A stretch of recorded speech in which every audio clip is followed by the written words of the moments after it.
इसमें बोला match the following dimensional formula. Following dimensional formula आपको बताना है। तो ग्रेविटेशनल कांस्टेंट है force, acceleration due to gravity, pressure, ये एक ऐसे फिजिकल क्वांटिटी जो बार बार यूज होती हैं।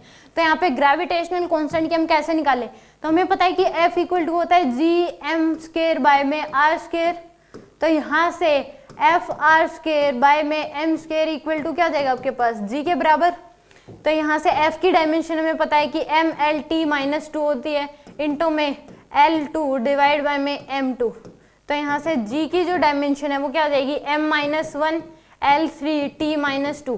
तो G की डायमेंशन होगी M-1 L3T माइनस, तो ये आ जाएगा आपके पास R के साथ।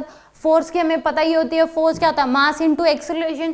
फोर्स की डायमेंशन F इक्वल टू होता है ma के बराबर।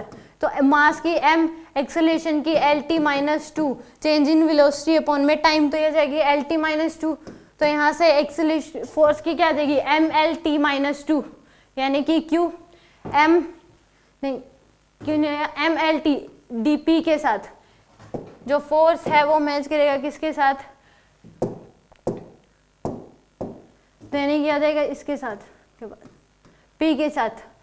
अब एक्सेलरेशन ड्यू टू ग्रेविटी में पता है चेंज इन वेलोसिटी अपॉन में टाइम, यानी कि LT माइनस 2, तो LT माइनस 2 तो आपके पास आ जाएगा Q के साथ। और प्रेशर होता है फोर्स अपॉन में एरिया, P क्या होता है पे फोर्स अपॉन में एरिया। तो प्रेशर की होती है MLT माइनस 2 डिवाइड बाय में एरिया की L2, तो आ जाएगी ML-1T माइनस 2।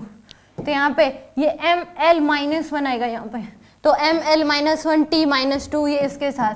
तो इस केस में देख लो M का R, तो यहाँ पे सीधा ही A ऑप्शन, बाकी एक ही निकालने के बाद आपका मैच हो रहा है इसमें, क्योंकि M का R कोई भी नहीं है। तो यहाँ से थर्ड ऑप्शन क्या जाएगा इसका करेक्ट। यहाँ पे प्रेशर की एक गलत दे रखी है, प्रेशर की dimension M1 L-1 T minus 2 आएगी यहाँ पे।